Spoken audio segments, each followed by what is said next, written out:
Welcome to our talk about paraphrasing and summarizing. Over the course of the years I've been teaching, I found that a lot of students seem to think that these are two of basically the same thing. That when you paraphrase, you summarize, and when you summarize, you paraphrase. Well, in reality, they're two distinct processes that give us two different results and serve different purposes. So let's take a look at what they are. So, aren't they the same? And the answer to that is a big nope. Paraphrasing is restating somebody else's ideas in your own words. You go off and you read an article or a book or some other source, and you want to take their ideas and put them in your paper, but you don't want to do it with a quotation. That's what paraphrasing is for. It's most useful when you're sharing someone else's idea as part of your study. And you have two goals when you're paraphrasing. First, your goal is to accurately convey the ideas and details of the original. So it must be 100% accurate and clear.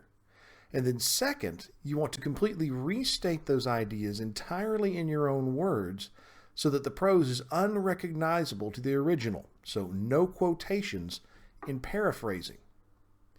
Also with paraphrasing, you don't have to shorten the passage any. Your paraphrase could be as long or possibly even longer than the original. The idea is to simply restate the prose in which the ideas were expressed. Secondly, summarizing is boiling everything down, making it shorter, more concise. You want to turn something down to its very essence and restate it for efficient consumption. You have three goals. First, you want to reduce the number of words that are used and therefore the time it takes to read it to a prescribed minimum. And usually you'll have an idea of how short that should be. So if you've got a paper that's only 1,500 words and you just read a 2,000 word article, you know you're not going to be able to summarize it in 1,000 words. You're going to have to get it down to 10, 20, even 30. Sometimes a summary won't have to be that short. Maybe it's going to be 20, 30 pages, which seems like a very long summary unless it was of a book that was 1,000 pages. So it will vary, but it's usually down to a prescribed minimum. Next, you have to maintain complete accuracy. Your goal when summarizing is for the person who reads your summary to walk away with a basic, complete knowledge of whatever it is that you're summarizing. And so if they have the wrong idea or if there are key ideas missing, you haven't done it right. And then once again, it's to completely restate those ideas in your own words, with the exception that summaries can sometimes use necessary quotations. In fact, I personally encourage it depending on the situation. So let's zoom in on paraphrasing a little bit. Why would you paraphrase? First, paraphrasing ensures that you clearly understand what the research means. If you can take in someone's ideas and you can talk about them using your own words without repeating anything that they said, and you can do it accurately, it means that you really and truly understand what they were saying, and that's a good process. Next, it makes certain that you do not copy the words of others and fall into plagiarism, which, as we've discussed elsewhere, can get you into some pretty serious trouble. And finally, it maintains your own authorial voice throughout the paper. You don't need to be shifting back and forth between drastically different styles if you're trying to engage your reader's attention. Paraphrasing lets you take their ideas and express them in your style. So, how do you go about it? First, read the passage over carefully multiple times. And by the way, when I tell you how to do this, I'm not necessarily saying this is a special process that you have to pull out and engage every time you think you're going to paraphrase. These are the kinds of things that you should be doing in your research already. I'm just asking you to think about them carefully and make sure you're doing them right. So if you're doing your reading, if you're doing your research, you're going to read the passage over multiple times carefully and you're going to know what it says. Then take notes and highlight key concepts. Again, generally part of your research process. Number 3, set the original aside and think it over. Actually try to understand it from the ground up. Explain the ideas in your own way on paper. If it helps, think about trying to explain this idea to an intelligent friend who hasn't encountered it before. How would you describe it yourself? Number 4, compare your version to the original and make adjustments as needed. You will want to go back and check to make sure you haven't accidentally carried over someone else's language without realizing it. And then finally, number 5, remember to add a citation. It's still plagiarism to steal someone's ideas without giving them attribution. So if you don't take the time to show where you got the ideas from, it can still get you in trouble. Here are 4 tips from Scribber.com. First, start your first sentence at a different point from the original, and this one makes a big difference.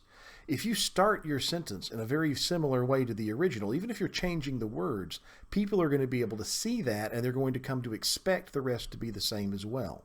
So if the original starts with a hook, maybe begin with historical context, for example. If you change the very beginning, it sets different expectations and people can move forward. Second, use as many synonyms as possible. Now, while there are certain words that will be unavoidable, change as many as you can. The key here to remember is that just changing synonyms is usually not enough for effective paraphrasing. Number 3, and this is very important, change the sentence structure. Rearrange the locations of phrases and change tenses if you can, if it's appropriate. And then finally, break the information into separate sentences, or conversely, combine sentences. Many of us, when we're paraphrasing, take it one sentence at a time, and that makes sense. You're trying to break your larger project down into smaller bite-sized pieces. But the tendency is that we sort of translate or paraphrase one sentence at a time, and we end up accidentally copying the same basic paragraph and sentence structure. So get away from that if you can. Look at 2 sentences. If it takes 2 sentences, try to say it in 1. If it takes 1 sentence, say it in 2. If it takes 5 sentences, say it in 3. Those sorts of things really differentiate your work from the earlier. Here's an example of paraphrasing from yourdictionary.com. When you're ready, click to move on to the next slide. So what about summarizing? When and why do you use it? Well, summaries can vary widely in length and required level of analysis, but universally they are intended to shorten a longer piece into an accessible general explanation. That's the big difference between paraphrasing and summarizing. Paraphrasing can take up as much space as you like, but summarizing is supposed to make it much more compact. Next, it makes certain that you put things in your own words. In that sense, it's like paraphrasing. And finally, it allows you to digest a broad range of information very, very quickly, and then you in turn help others in doing the same. So how do you go about summarizing? It's going to be pretty similar to paraphrasing. First, you obviously read or view the original very carefully. From there, the process is very much like outlining one of our shorter expository essays. First, you identify and write down the central thesis. What is the basic point of this entire composition that this author is trying to get across? Next, you underline or highlight the key points and passages that support that thesis. So you ask yourself, if this is the author's central point, how do I identify what that author thinks is important to know related to it? How does this author actually prove their point to me? How does they illustrate it or demonstrate it? Finally, you close the original and you write the central point of the argument down using as few words as possible. Then you unpack it, again using as few words as possible, focusing on those major supporting points depending on need. Finally, go back once again and check the original for accuracy and parallels, and don't forget your citation. Here are a few norms for you on summarizing.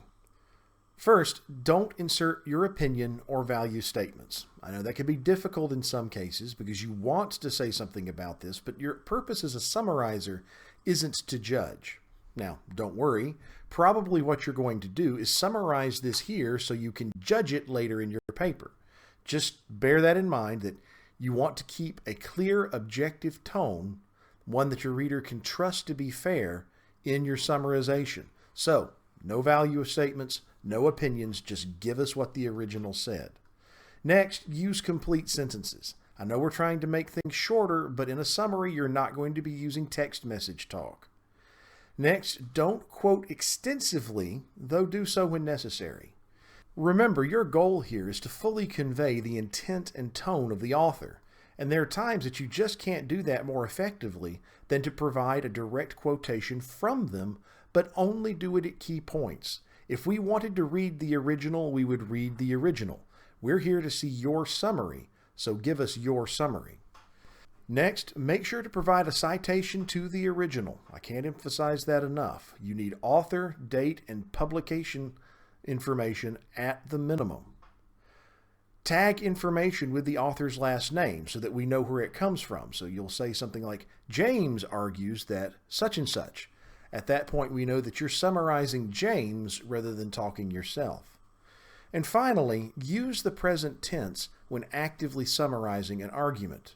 So you'll say, Hopkins notes that rather than Hopkins noted that.